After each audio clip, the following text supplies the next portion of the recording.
And welcome to another edition of South Texas Crossfire. This is Attorney Joe Flores reminding you to join us each and every week right here on KTMV with the Lopez family. Special thanks to Don Humberto Lozano Lopez. He passed away in 2011, but he's honored, he's venerated, and he's never forgotten. And don't forget my good friend Carlos Lopez. You guessed it, the Ted Turner of South Texas Broadcasting.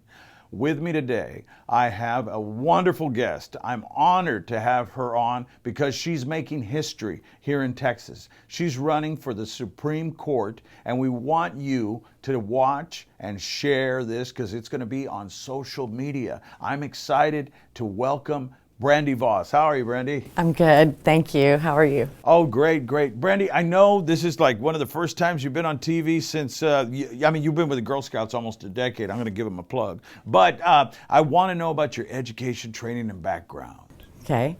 I was born in Conroe, Texas, and lived there with my mom and dad. My mom worked at Mrs. Baird's Bakery in Houston. And my dad was a computer salesman and a rodeo clown on the weekends, and lived in Conroe until they got divorced when I was young, and then we moved to Sugar Land. So I lived in Fort Bend County, and lived there for a while. I ended up going to Texas A&M for undergrad. I have a degree in anthropology. And then after that, I went to Baylor Law School and graduated in 2002. After that, I clerked for former Texas Supreme Court Justice Tom Phillips at the Texas Supreme Court for a year. Went into private practice with a firm called Jenkinson Gilchrist. Lived in Dallas for a few years until I had my daughter. Then moved to McAllen, where my ex-husband is from, and I've been in McAllen for almost 15 years. After my firm split up, I became senior staff attorney to Justice Gina Benavidez on the 13th Court of Appeals, and I worked for her for 4 years. And then I unfortunately got divorced and needed to go out into private practice, and I've been practicing in appellate law in private practice since I left her in 2011. Translation, she's got a great resume / CV for your lawyers out there, and I am very impressed. I know these people that you've worked for. I've had the honor of meeting them along with Wainwright, a good friend's been here on my show as well, Justice Wainwright, and so this is a very exciting time for not only you, but for women that are running, and also for people that are running in the Valley statewide because of the underrepresentation. So welcome. Thank you. And I wanted to let you know that I really, really want you to register to vote. Do it. Get involved. We've seen from the elections over the last few years, it matters. We've seen not only women, but minorities, everybody. I don't care if you're white, green, purple, from the planet Saturn, get involved, register to vote, and also if you want to run, but do it for the right reasons. So we're back with Brandy Voss. She's running for Supreme Court of Texas. Okay, let me underline that. But that is a big election. It's statewide. We've heard earlier, if you just missed us, we talked about the underrepresentation of the Rio Grande Valley there. We heard about her remarkable record, Baylor trained, worked for some of the best judges. We've heard about her family. But let's talk a little bit about Brandy. Welcome back, Brandy Voss. Okay, we are in people's living rooms right now, or on their handheld device nowadays, or iPad and LinkedIn. We're going to have this on Facebook and everything. So you just took a trip. I know you're running for Supreme Court, but I wanted because I thought it was the most interesting story I had heard in a long time. My father-in-law is a Vietnam vet. Tell me a little bit about the trip you just took. So for a very long time, my stepdad and I have been talking about taking a trip back to Vietnam because he had never been back. He served one tour as a Cobra pilot in the Army. in 1969. Thank you, sir. And so we had been trying to get it scheduled. He had some health problems last year, and he said, if I get these under control, then we need to go. And so I said, I'll go with you. And his best friend, my Uncle Howie, went with us, and we went with a tour operator called Military Historical Tours, which set up a trip for veterans and their families, and specifically for helicopter pilots. And so they interview all of the veterans before they schedule the trip, so that they can make sure that they stop in all of the places where the veterans served. And so we were with about 10 or 12 veterans and their families, their family members that went. And we started in Ho Chi Minh City, Saigon, and went all the way up and ended up in Hanoi, but we got to stop in Hue, close to where my dad served, and at LZ English, which is the air base that he flew out of. It was an incredible trip, emotional trip, but for most of the veterans that were on the trip, after we passed through the place where they had served, it was almost like a weight lifted off of their shoulders. And then especially interacting with the Vietnamese people, who were so kind and welcoming, and it was cathartic, I think, for most of them, and it was an excellent trip. But the jet lag will get you. Yeah, you told me, you know, when I always like to talk to the guests before we come on and see what makes them tick, you know, and he's your dad, you know, since you were like 12, and he's a chopper pilot.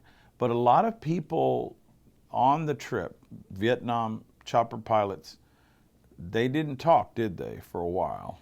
Well, on the trip? It was a little quiet. It was. And frankly, until we got on the trip, my dad didn't talk to me a lot about it, about his experiences there. But we were on a bus quite a bit, traveling between towns, and we had a microphone on the bus. And so as we got comfortable, as the group got comfortable with each other, the veterans would go up to the front of the bus and grab the microphone and tell stories. And some of them were really funny. Some of them were really tragic and hard to hear. But it was good for them to share. And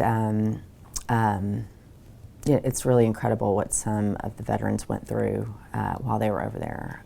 My dad's had Agent Orange problems, and a lot of them had too. And but they were really, really incredible people. Has it changed, like when you're going to be on the campaign trail, meeting veterans? I know that my good friend Philemon Vela out there doing a great job. He's done a lot for veterans, and out there in the valley as a congressman, and so have the other congressmen. Thank you all, Henry Cuellar and a lot of other people out there that mean a lot to me. But as you're on the campaign trail meeting veterans, how has this experience perhaps changed, or not? Or you had it? I mean, has it changed the way your experience or the way you look at the veterans' experience? Well, I've always had a lot of respect for veteran and service, but I really didn't know. I certainly didn't know as much as I do now about their experience, and what it was like to be there, and what it was like to come home. And I learned so much that I feel like it's elevated a lot my respect. Hearing all those stories, I just from the foxholes, how they made those tunnels. Some of the guides were North Vietnamese. I don't know the difference between regular and irregular. I don't know, but there were tour guides that were what, American and North Vietnamese. We had American and Vietnamese tour guides, and the tour guides changed when we went to different areas. So they were local local folks that knew the area that we were in, the particular area, and they were really knowledgeable and funny, and so we had a good time with them. Well, I just, I like to talk about experiences like that because I thought that, you're very unique in having had that experience, and also growing up with a veteran.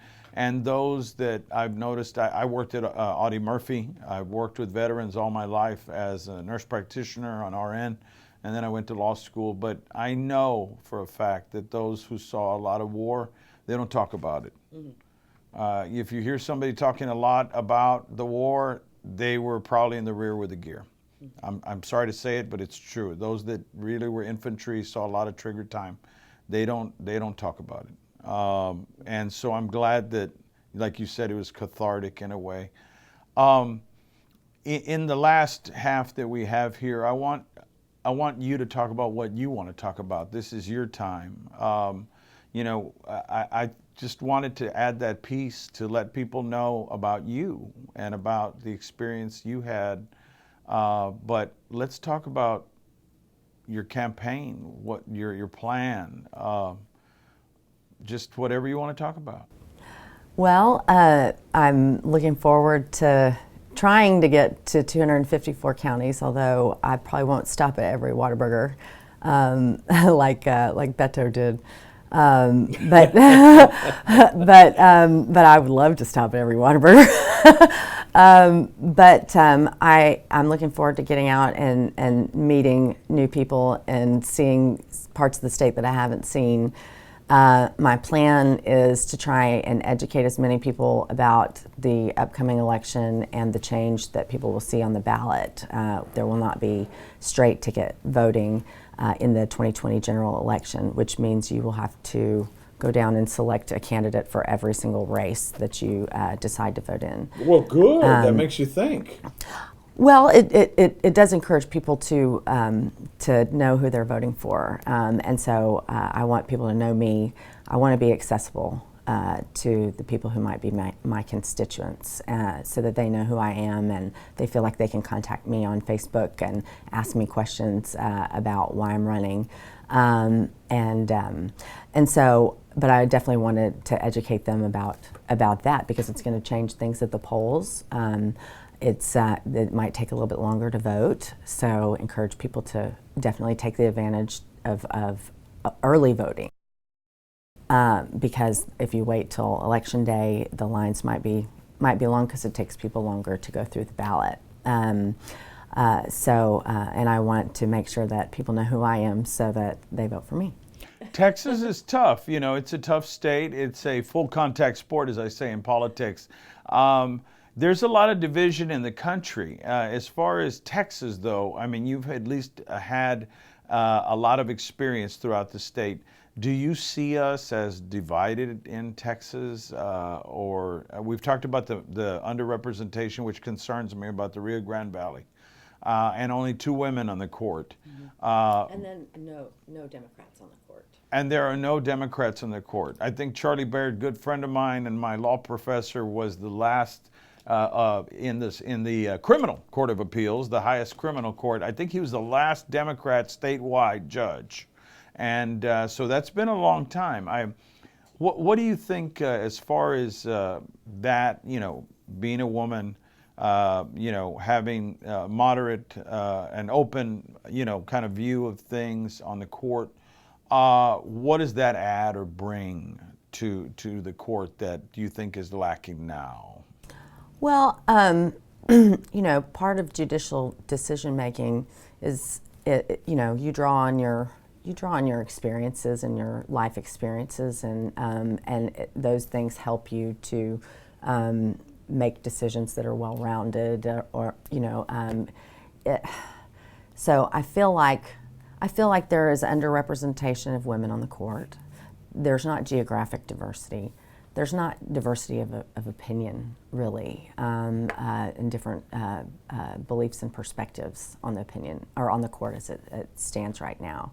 I would love to be the first Democrat elected to the court in 20 years.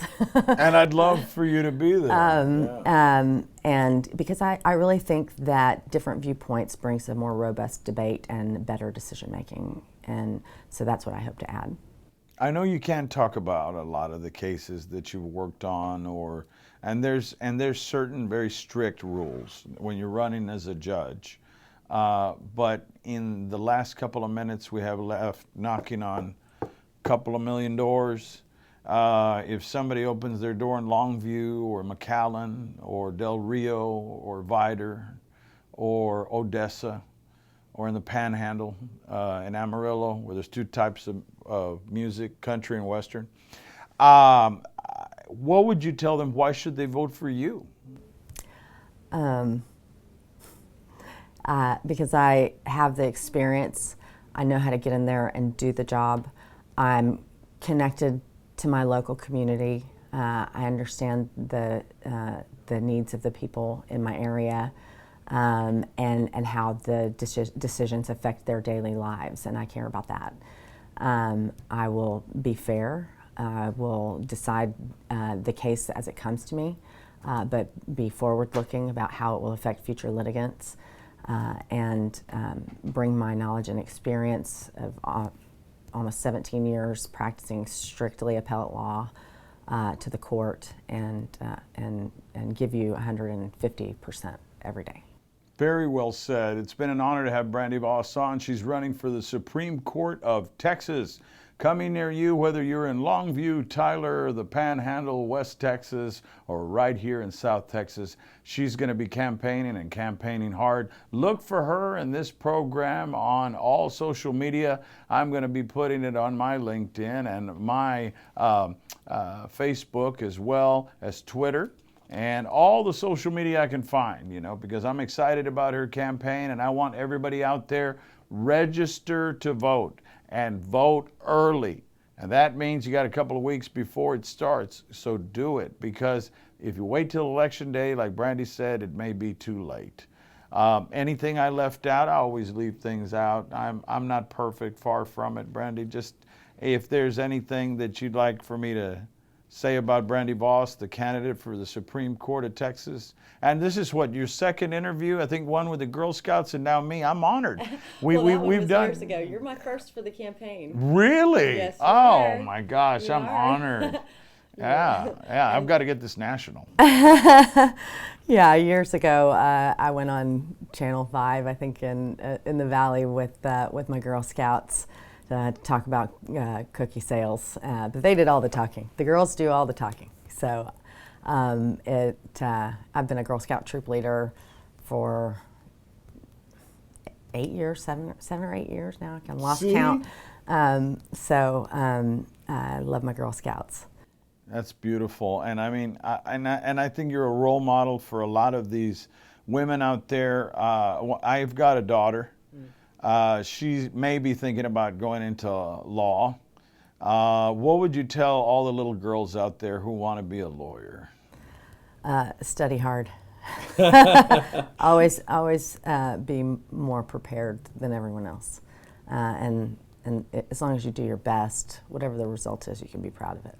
That's beautiful. Well, thank you. Brandy Voss running for the Supreme Court of Texas. And remember, get out there, register to vote. And I want everybody to register. I want 90% plus voting, not 20% plus showing up to vote. Okay, so we're out of time. I want to thank Brandy Voss, the candidate for Supreme Court, who is going to win. And she's going to make history. And I'm honored to be her first host. Thank you so much for coming on. Thank you. Thank you. I hope you won't be a stranger. We want to bring you on in a couple of months again. Diamond Dave and I will bring you on, and we'll be loading it on social media and everything. So thank you all, and God bless.